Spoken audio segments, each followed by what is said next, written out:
على رسوله الكريم أما بعد أعوذ بالله من الشيطان الرجيم بسم الله الرحمن الرحيم ادع إلى سبيل ربك بالحكمة والموعظة الحسنة صدق الله العظيم সম্মানিত মুসলিম کرام সম্মানিত মুহিব্বিন کرام আজকে জুমার নামাজের জন্য বহু দূর থেকে যারা এখানে হাজির হয়েছে নামাজ আদায় করেছি আল্লাহ রাব্বুল আলামিন আমাদের নামাজকে যেন কবুল করেন আমিন সেই সঙ্গে অনেক দুঃখী অনেক রোগী অনেকে যে আমরা আসছি অনেক দূর থেকে সকলের সঙ্গে সাক্ষাৎ হবে ইনশাআল্লাহ তাআলা এত সময় দিয়েও আমার কোনো না অনেক সময় সংক্ষিপ্ত কিছু আলাপ আলোচনা করি মেহেরবানি করে মনে রাখলে অনেকের অনেক ভালো হবে বলে আশা আমি করি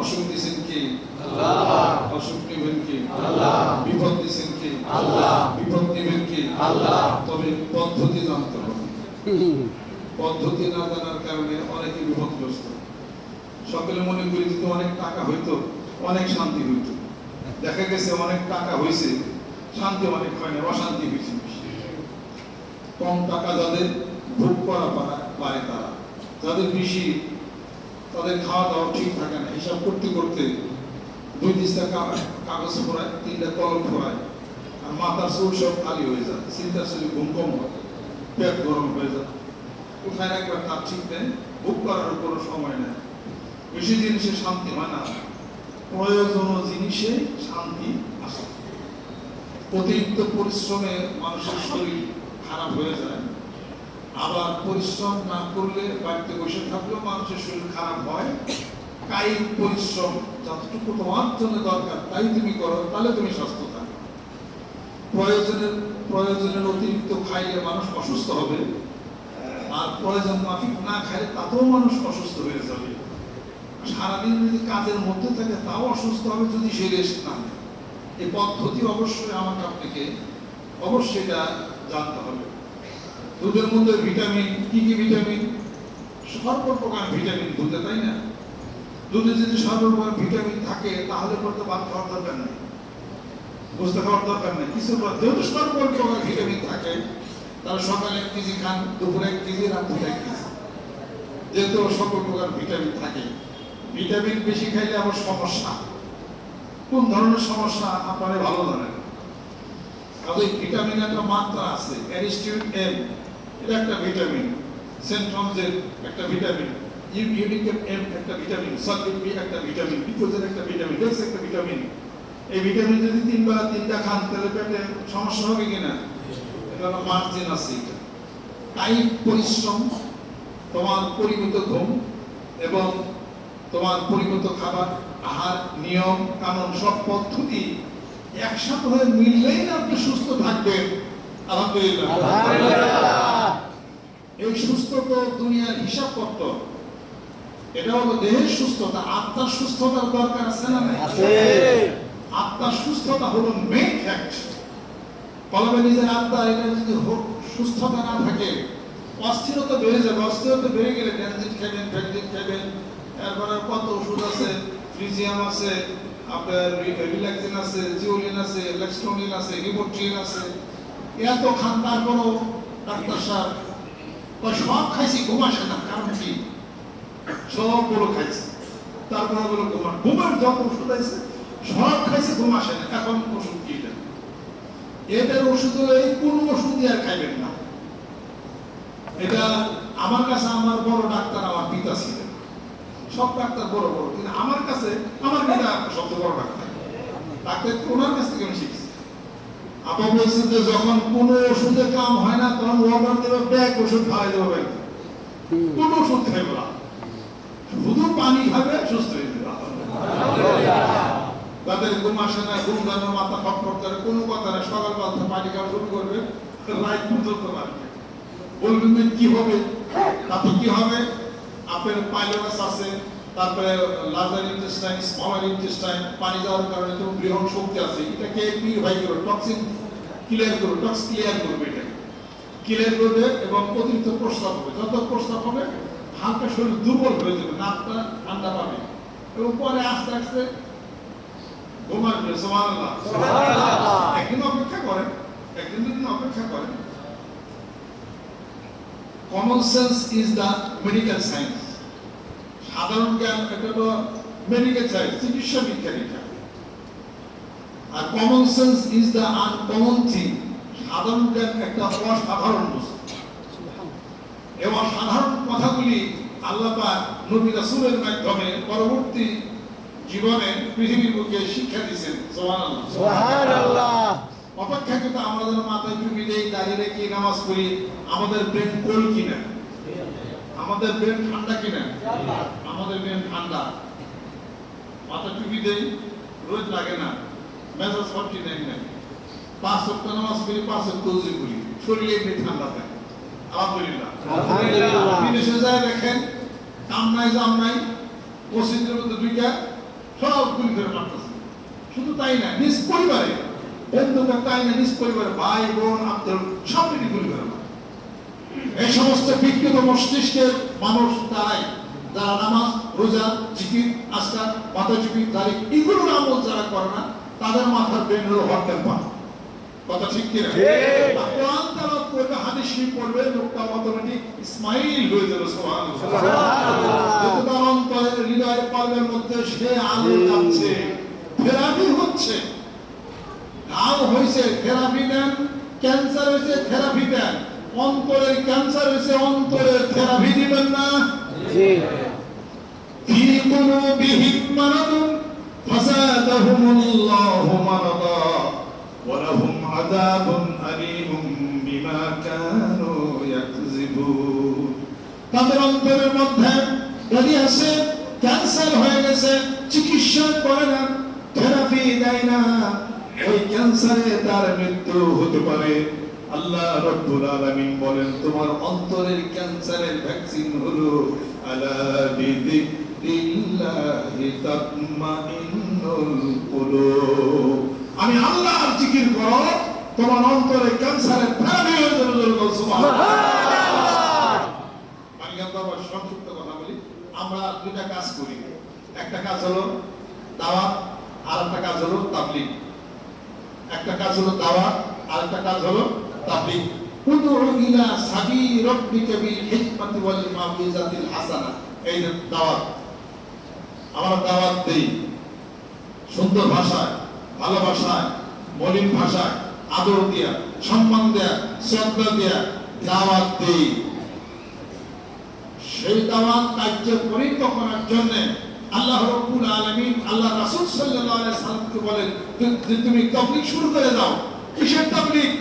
কোরআনের তাবলীগ। ইয়া রাসূল বাল্লিগ মা উনজিলা ইলাইকা মির রাব্বিকা ওয়া ইল্লাম তাফআল ফামা বাল্লাগতা রিসালাতাহু। এই যে তাবলীগ। হে রাসূল, তুমি কোরআনের তাবলীগ করো। যদি কোরআনের তাবলীগের শিক্ষা যদি তুমি না করো, না দাও মানুষকে, তোমার রিসালাতের পরিপূর্ণতাই তো হলো না। সুবহানাল্লাহ। সুবহানাল্লাহ। আমরা কলেমার দাওয়াত দেই, সুবহানাল্লাহ, আলহামদুলিল্লাহ, আল্লাহু আকবার, লা ইলাহা ইল্লাল্লাহ।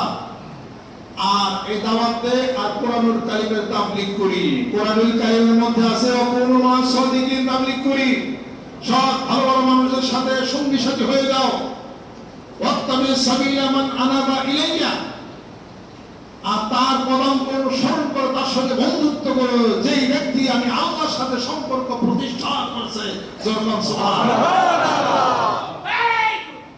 অতএব এই দাওয়াত আর এই তাবলীগ করি, খারাপ কিছু করি তাহলে বলে পিছাও সাথে মারামারি আছে কি?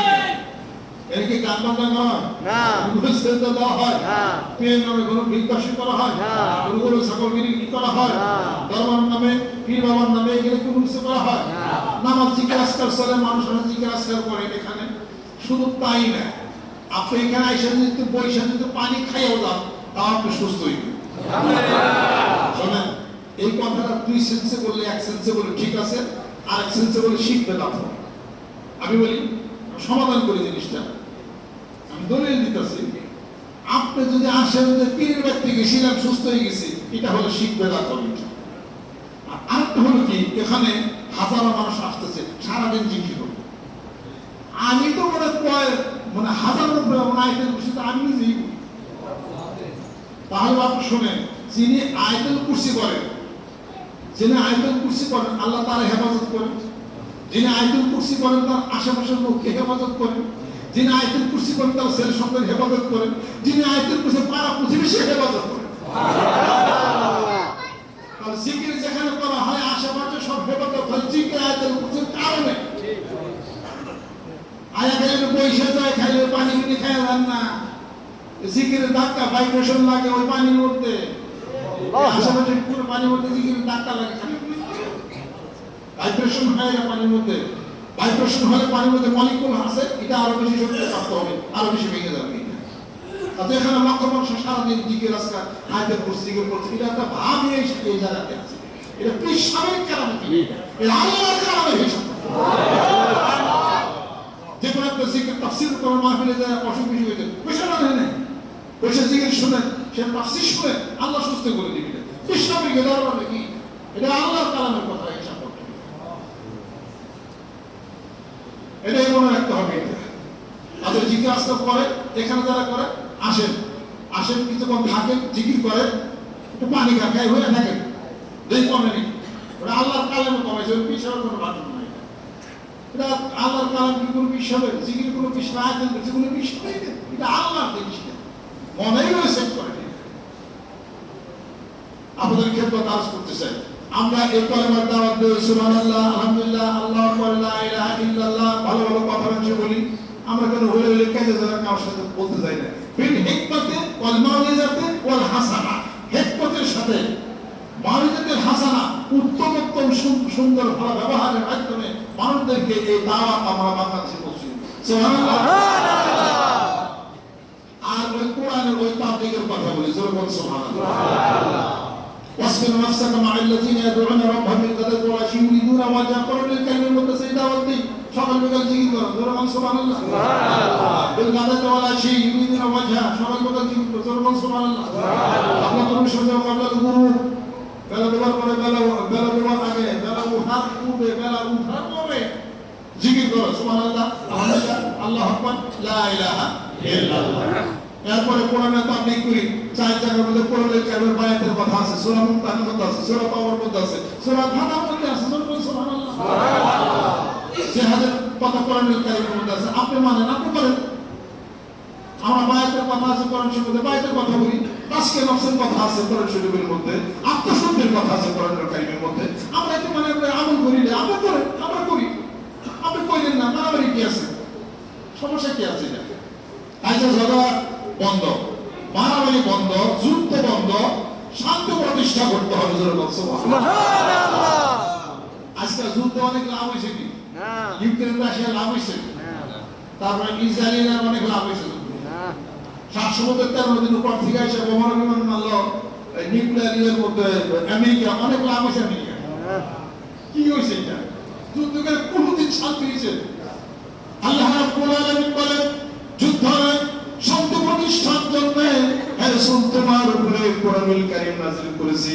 আলিফ লাম রা কিতাবুন আনজালনাহু ইলাইকা লিতুখরিজান নাস মিনাজ যুলুমাতি ইলান নূর, যাতে করে তুমি মানুষদেরকে অন্ধকার থেকে আলোর দিকে নিয়ে যাবে কোরআনুল কারীমের মাধ্যমে। সুবহানাল্লাহ। নাযিল করেছি পরামর্শ সংগ্রামভাবে একটা সূরা আমি তোমার উপরে নাযিল করেছি, হুকুম করেছি ওয়াশাবিরহুম ফিল আমরি ফাইযা আযামতা ফাতাওয়াক্কাল আলাল্লাহি ইন্নাল্লাহা ইউহিব্বুল মুতাওয়াক্কিলিন। সুবহানাল্লাহ। আল্লাহ পাক সূরা জাতের মধ্যে ঘোষণা করেন ওয়া ইন তাইফাতান মিনাল মুমিনিনা ইকতাতালু ফাসলিহু বাইনাহুমা, যদি মুমিনদের মধ্যে দুই দল যদি বিভাগবান হয়ে যায়, মনোমালিন্য যদি হয়ে যায়, তোমরা তৃতীয় পক্ষ বসে থেকো না, তৃতীয় পক্ষ তাদের মধ্যে সন্ধি করে দাও। সুবহানাল্লাহ। আল্লাহ পাক ঘোষণা করেন নবী 10,000 সাহাবী নিয়ে মক্কা শরীফ তুমি বিজয় করেছো, এটা তো বিজয় না, বরং সুলহ হুদাইবিয়া ওই কাফেরদের সঙ্গে যে সন্ধিগুলো তুমি মেনে কাফেরদের সাথে সুসম্পর্ক প্রতিষ্ঠা করেছো, তুমি তোমাকে জানবে, তোমাকে বুঝবে, ইসলামের বিশাল বিজয় হয়ে যাবে। এর আপাতত দৃষ্টিতে মুসলমানদের জন্য পরাজয় হইল, আমি আল্লাহর কাছে মহান বিজয়। সুবহানাল্লাহ।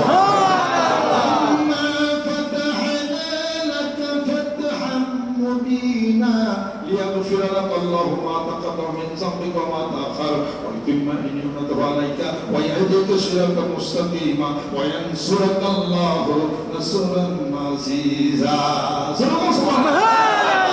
প্রকাশ্য বিজয় তোমাকে দান করেছি। এই প্রকাশ্য বিজয় হলো সুলহ হুদাইবিয়া। কাফেরদের সাথে যে সন্ধি করেছিল, প্রত্যেকটা সন্ধির শর্ত ছিল মুসলমানদের বিরুদ্ধে। আল্লাহ পাক বলেন এটি হলো মুসলমানদের জন্য বিশাল বিজয়ের মঞ্চ। আমার রাসূলের কাছে যদি আসে না আসে জানবে কেমনে, বুঝবে কেমনে যে আমার রাসূল ওয়া ইন্নাকা লাআলা খুলুকিন আযীম, আমার রাসূল এক মহান চরিত্রের অধিকারী, কেমনে মানুষ জানবে? এবার হুদাইবিয়ার সন্ধি আল্লাহ পাক বলেন যে এটি হলো তোমাদের জন্য হলো বিজয়। আল্লাহ পাক বলেছেন বিজয়, আল্লাহ পাক বলেছেন সন্ধি, আল্লাহ পাক বলেছেন মশওয়ারা, আল্লাহ পাক বলেছেন সংগ্রাম। আর মানুষ হলো অস্ত্র দিয়ে মানুষ ধ্বংস করে, খুন করার উপরে বিজয় হয়। কোনদিন বিজয় হতে পারবা? এই বিজয় হবে কোরআনুল কারিমে। সুবহানাল্লাহ, লা ইলাহা ইল্লাল্লাহ মুহাম্মাদুর রাসূলুল্লাহ সাল্লাল্লাহু আলাইহি ওয়াসাল্লাম। এই পতাকার বিজয় কোন একদিন হয়ে যাবে। ইনশাআল্লাহ। আপনাদের খেদমত আমার কাজ আল্লাহ পাক আমাদেরকে যেন কবুল করে নেন, আমিন করে নেন। মানিকগঞ্জ দরবার শরীফের নেতৃত্বে এই দাওয়াত আর এই তাবলীগের কাজ আমরা শুরু করছি গ্রামে গঞ্জে মাঠে মধ্যে। সুবহানাল্লাহ। আপনারা এসে আপনারা আসতে পারেন, দেখেন আল্লাহ পাকের জিকির করে আপনার সাথে আপনার বন্ধনের বায়াতের কথা আছে। হাদিস 45 জায়গার মধ্যে, কোরআন শরীফে 4 জায়গার মধ্যে, 49 জায়গার মধ্যে বায়াতের মুরিদের কথা সমস্যা কি আছে? আপনি বায়াতের মুরিদ জিজ্ঞাসা করেন, আপনি আবার ইসলামী আন্দোলন করেন, অসুবিধা কি? যে যেটা করে যে যেটা করে না। কথা খেয়াল করছেন? কেউ তো ওকে হাসা দেওয়ার কোন দরকার আছে? পরিবেশ নষ্ট হবে কেন? আমরা আপনারা পরীক্ষা করে দেখেন, মানিকগঞ্জ দরবার শরীফের নেতৃত্বে এত লক্ষ মানুষ আইসে এখানে চুপচাপ বসে আমল করে, করে তো কিছু আমল। কথা ঠিক কিনা? করে কিছু কি? করে তো কিছু আমল। কিছু আছে 60% হয়েছে, 40% বাকি আছে। কথা ঠিক? 40% বাকির জন্য চেষ্টা করা হচ্ছে, যতটুকু ভালো ততটুকু করা হচ্ছে। আপনি আরো ভালো আমার কাছে আমাদের নিকট করতেছেন, আলহামদুলিল্লাহ। আমরা যত করতে করতেছি আলহামদুলিল্লাহ। অর্থাৎ এই জীবন, এই শেখার, এই বিষয় বৃত্তান্ত, এই দূরত্ব মুসলমানদের মধ্যে বাংলার জমিনের বুকে এটা কমাইতে হবে, তবেই শান্তি প্রতিষ্ঠা হয়ে যাবে। আসে আত্মার শান্তির কথা বলি, আত্মার শান্তির কথা বলি। আত্মার শান্তি হলে আত্মার জগতে জাগরণ ঘটানো যাবে। সেই আত্মার শান্তির পাশাপাশি মানিকগঞ্জ দরবার শরীফের নেতৃত্বে আমরা দেহের শান্তির কথা বলে দেহের শান্তি কি? সুস্থ থাকবে। সমস্ত দেহের সুস্থ থাকা নির্ভর করে পেটের উপরে। কথা ঠিক কিনা? পেট সুস্থ থাকা নির্ভর করে খাওয়ার উপরে, খাওয়া নির্ভর করে আপনার নিয়মতান্ত্রিকতার উপরে, নিয়মতান্ত্রিকতা নির্ভর করে হাদিসের মাফিক যদি খান, সুবহানাল্লাহ, বেশি বেশি ভাত খান, দ্রুত বেগে গড়ে যান, থালে থালে ভাত খাবেন, তাড়াতাড়ি গড়ে যাবেন। এখন সেই হাদিস শরীফটি কি? আল মুমিনু ইয়াকুলু মিন ইয়াই ওয়াহিদিন ওয়াল কাফিরু ইয়াকুলু মিন সাবাতি মাইন। মুমিনরা এক নারীতে খাবে, অর্থাৎ অল্প আহার করবে, কাফেররা 10 নারীতে খাবে, তার মানে খাওয়ার উপরে খাবে, জন্মের খাবার। সকালে খাইছে, দুপুরে খাইছে, বিকালে নাস্তা, আর ওগুলো কি চা খায়, আর ওগুলো কি বাকি করে কি মেতে কি খায় আল্লাহ জানে। এই অবস্থা। খাওয়া দাওয়া কন্ট্রোল হলে পরে পুরো পেট ঠিক হলে সব কিছু ঠিক হয়ে যাবে। সুবহানাল্লাহ। আসেন মানিকগঞ্জ দরবার শরীফের নেতৃত্বে আমরা কিছু আলাপ আলোচনা ফর্মুলা দিই, তাতে আশা করা যায় আপনি সুস্থ থাকবেন হইতেছে অনেক বেশি। আলহামদুলিল্লাহ। আমি সেই জিনিসগুলো আপনাদের খেদমত আমি মাঝে মাঝে আমি আলোচ করি। বর্তমানে আমাদের একটা সমস্যা চলছে, পত্রিকা খুললে কি জানি মশাই কামড়ায়, তাই না? অ্যাডিস মশা কামড়া, ডেঙ্গু জ্বর পড়া, ডেঙ্গু জ্বর পড়া। কিন্তু মশারে তো ধরা সম্ভব না, এত বড় মশারে লাঠিতে বাইরে আনা সম্ভব না। আর এটা দৌড়ানি দিলে গাছের মাথায় যাবো, এটা পাওয়া যায় না। এটা বুঝে আমি মশা নিয়ে খুব বুদ্ধি বসে থাকবেন, এই জায়গায় কামড় দেবো না, বুঝে এসে খাই গেছিলেন মধ্যে খাবার জেনে মানুষ কামড় যায় পারবো না। মচ্ছরটা এই আলে জঙ্গল ইউনিভার্সিটিতে আমরা একটা সাবজেক্টে পড়ছিলাম, এই এই মশার যুদ্ধ ঘোষণা। এক মানুষ শুয়ে রয়েছে, ওই মানুষের পার মধ্যে যা কামড় দিয়েছে, মানে মানুষটা লাগে তাই মাঠাতে আমার কাম আজকে কথা কয়েন না, আমি কত বেশি করবো চিন্তা করা হবে।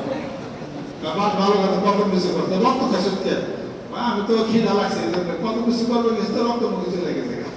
আচ্ছা গেছে এরপর হেঁটে খাইছে, কানে এনেছে গুনগুন করতেছে, কানে গুনগুন করছে, কানে গুনগুন করে তোমার মতো এত লম্বা ধ্যানে মানুষ হয়ে গেছে, কিন্তু আল্লাহ জিজ্ঞেস করেন কানে গুনগুন তাতে উঠে পড়ে আল্লাহ জিকির করো। এই এরপরে ঘুরে আবার রক্তপক্ত খাইছে, তারপর তুই এর মুখ করে ঘুরে ঘুরে রক্ত খাস আর কানে গুনগুন বলি, তা আল্লাহর কাছে মিশে আছে। পয়সা হ্যাঁ আমি তোমার ওয়ার্নিং দিছি, পয়লা কানে গুনগুন করছি, এতক্ষণ আল্লাহ জিকির করবে, নামাজ পড়ো, তুমি শুয়ে রয়েছো। এই সমস্ত মানুষ নামাজ জিকির হুয়ে থাকে, তারপর আমি কত কিছু পাবো, দেখে রক্ত খান বলে যাই পরে গেল করার কিছু করে। তবে পৃথিবীতে 7.5 লক্ষ মানুষ মারা যায় মশার কামড়ে। সুবহানাল্লাহ।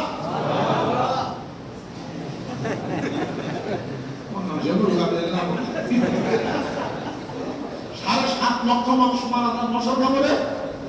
আর মাসির প্রাদুর্ভাবে মানুষের কাছে মানুষ মরে হলো 4.5 লক্ষ মানুষ। মানুষের হাতে মানুষ মানে সারা পৃথিবী বুকে বছরে 4.5 লাখ, আর মশার কাছে মানুষ মরে 7.5 লাখ। আর সবচেয়ে বেশি ব্যাকটেরিয়া ছড়ায়, রোগ ছড়ায় একটা জীব, সেটার নাম হলো মাছি। এইবার দেখেন আল্লাহ পাক তো বলছেন ইন্নাল্লাহা লা ইস্তাহি আন ইয়াদরিবা মাসালাম মা বাউদাতান ফামা ফাওকাহা। যত ছোট জিনিস সব হলো আল্লাহ বলে যে ওয়ালিল্লাহি জুনুবুস সামাওয়াতি ওয়াল আরদ। আমি আল্লাহর সৈনিক, মশা আল্লাহর সৈনিক, মাছি আল্লাহর সৈনিক, গোল্লা আল্লাহর সৈনিক, পাখি আল্লাহর সৈনিক। মশার কোনো দাম আছে? আল্লাহ আল্লাহর সৈনিক। এক কামড় দিয়ে শেষ দেখতে পাবে। যত ছোট জিনিস আল্লাহর সৈনিক। মশার লোকে পারেন আপনি, মাছের লোকে পারেন আপনি, বল্লার লোকে পারেন। 300 বল্লারে আল্লাহ যদি হুকুম করে মসজিদে যাওয়া আছে, পয়লা বিশাল কামড় দিলে গাড়ির মধ্যে আসে। আমি তো দৌড়ি না তুই আর তো করা যায় কামড় দিলে কিসের পর কিসের কি। আপনার সংসদ ভবনের অধিবেশন হচ্ছে, এনে 500 মশা যদি চলে যায়, জোট পেন দেয় যে তোরা কি আন্দোলন আমরা মশালে 400 পাখি 500 মশা সচিবালয়ে চলে যায়, ওখানে সংসদ অধিবেশন হচ্ছে, পয়লা স্পিকারের কানের মধ্যে কামড় দিতে এখন প্রধানমন্ত্রীর গাড়ো মানার দিতে বেঞ্চুর পয়সা হয়েছে দিদি 4-5টা দেয়। কিসের অধিবেশন, কিসের কি মশা দিতে সব 3 মিনিটের ভিতরে সব রক্তপাত হয়ে যাবে। পারেন কিনা আল্লাহ পাক? যে আল্লাহ রাব্বুল আলামিন সূরা হালের মধ্যে মশার অন্তরের মধ্যে এই কথা ঢেলে দিতে পারেন। ওয়াহা রাব্বুকা ইলান নাহলি আন ইত্তাখিযি মিনাল জিবালি বুয়ুতাম ওয়া মিনাশ শাজারি ওয়া মিম্মা ইয়ারিশুন। আল্লাহ রাব্বুল আলামিন বলেন, আমি মশার অন্তরের মধ্যে এই কথা ঢেলে দিছি, তোমরা পাহাড়ে বাসা বাঁধো, তোমরা মানুষের ঘরে বাসা বাঁধো, তোমরা মানুষের কাছের মধ্যে বাসা বাঁধো, তোমাদের পেটের উৎপাদিত রস আমার বান্দারা খাবে, মধু হয়ে যাবে, আর তাদের রোগের শিফা হয়ে যাবে। সুবহানাল্লাহ। মশার অন্তরের মধ্যে এই কথা ঢেলে দিল। এইবার দেখেন মশা ওই পাহাড়ের ছোট ছোট গর্তের মধ্যে বাসা বানায়, আর গাছের মধ্যে বাসা বানায়, আর বাসা বানায় ঘরে ঢুকবেন তার ওই ঘরের মধ্যে বাসা বানায়। কে বলে দিচ্ছেন? আল্লাহ। ওই আল্লাহ যদি কইতেন যে এখন এনে মানুষ আমার কথা শুনে না, মশা যা কিছু কামড়ে ফিয়া কামড়াইতে হবে না, মশা কামড়ের কথা শুনে না, আল্লাহর কথা শুনে। আল্লাহকে আমার ওই মৌমাছি আমার শুনি, মশা আমার শুনি, এই মশা দিয়ে নমরুদের বাহিনীর আমি উপায় করে আরো ধ্বংস করে আল্লাহ মশার দাম রাস্তা। এই অতএব আল্লাহ আমাদেরকে যেন হেফাজত করেন। এই মধু হলো 4,500 বছর এক্সপায়ারি ডেট, 3,500 বছর, 3,500 বছর মধু আমাদের বাড়িতে থাকতে নষ্ট হবে না। শর্ত কাছের গরমে রাখতে হবে। মধু শাক ভাঙার পরে মধু শাকবেন, একবার রোদে দিবেন, সাবধান মধু দিবেন না, গরম চুলাই দিবেন না, তাহলে মধুর অ্যাকশন শেষ। কাছের গরমে রাখবেন 3,500 বছর মধুর অ্যাকশন। সুবহানাল্লাহ। এই মধু খান না, এটার বাঙালি অর্ডারে আপনার ওই হাতে মাটি দাদা কাছে সব হয়ে যাবে। মধু খান না কেন? মধু খাওয়ার প্রতি আমাদের কি নাই? যারা কিন্তু মশায় তাদের কাপড় টাপড় দেয়, এরকম মশাটা তালাশ করে পাইবেন না। 1 কাপ গরম পানি 10 ফোঁটা মধু, 1 কাপ গরম পানি 10 ফোঁটা মধু, 1 টাকা অন্য কোনো লেবু, 1 টাকা লেবুর রস, 1 চামচ আদার রস, 4 মতো করে গরম করে আপনারা খাইবেন। আলহামদুলিল্লাহ। দুপুরে খাওয়ার পরে